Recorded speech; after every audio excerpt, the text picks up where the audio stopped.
Kind where you're constantly giving yet feeling empty and unfulfilled, where red flags become clear only after it's too late?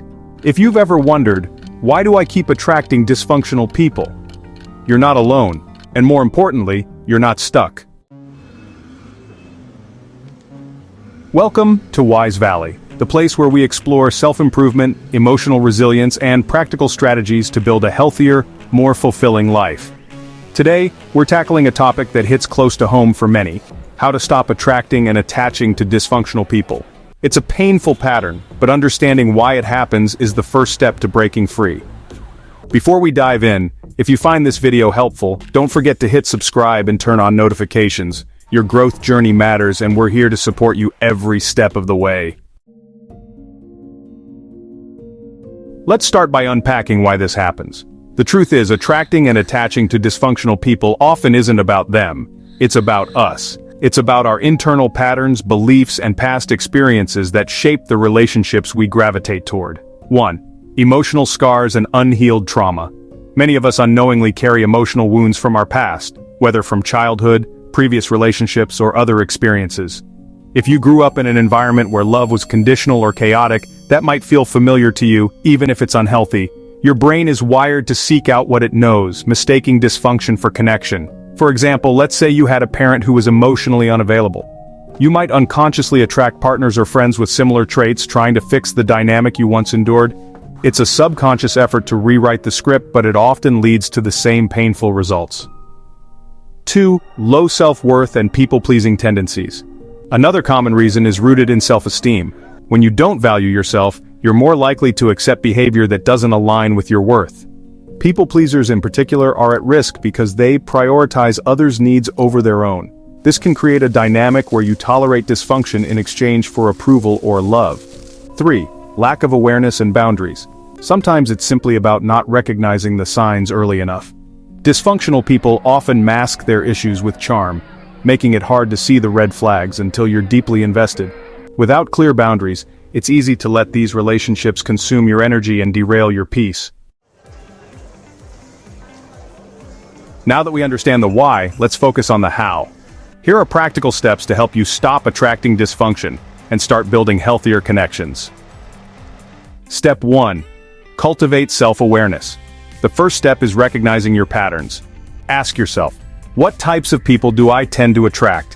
What do these relationships have in common? Are there any unresolved issues from my past influencing my choices? Journaling can be a powerful tool here.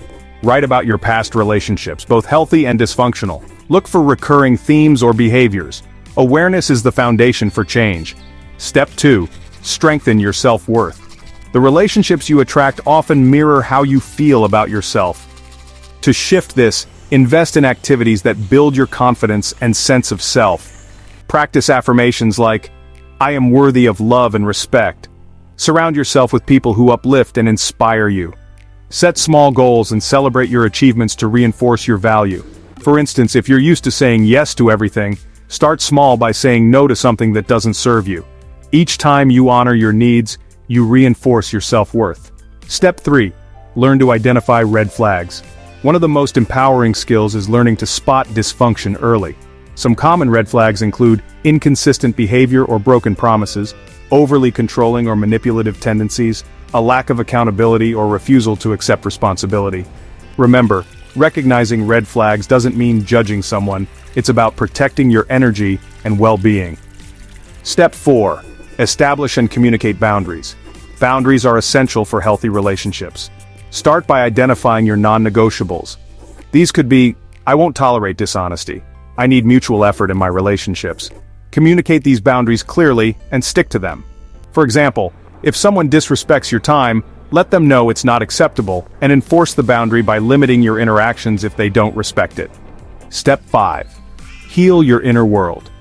Healing from past trauma or dysfunction often requires deeper work. Consider these techniques. Therapy. Working with a therapist can help you process past wounds and develop healthier relationship patterns. Meditation and mindfulness. These practices can help you stay grounded and aware of your emotions in real time. Books and resources. Reading self-help books like Boundaries by Dr. Henry Cloud or Attached by Amir Levine can provide valuable insights. Step 6. Surround yourself with healthy examples. They say you're the average of the 5 people you spend the most time with. Seek out relationships with people who model healthy behaviors. Look for traits like kindness, consistency, and emotional maturity. Let's look at a real-life example. Imagine a woman named Sarah who repeatedly found herself in friendships where she was always the fixer. Her friends constantly leaned on her for support but offered nothing in return.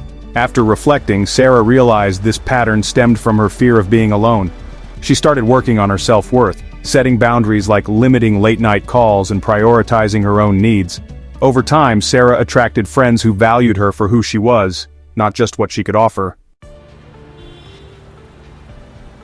Breaking free from dysfunctional relationships isn't easy, but it's worth it. The life you deserve is on the other side of the work you're willing to do today. Start small.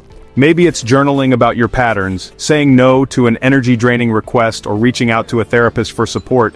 Each step is progress, and every decision to honor yourself brings you closer to a healthier, happier life.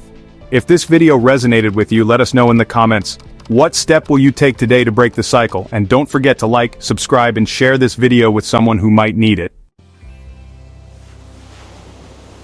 At Wise Valley, we're here to remind you, growth is a journey, not a destination. Until next time, take care of yourself. You're worth it.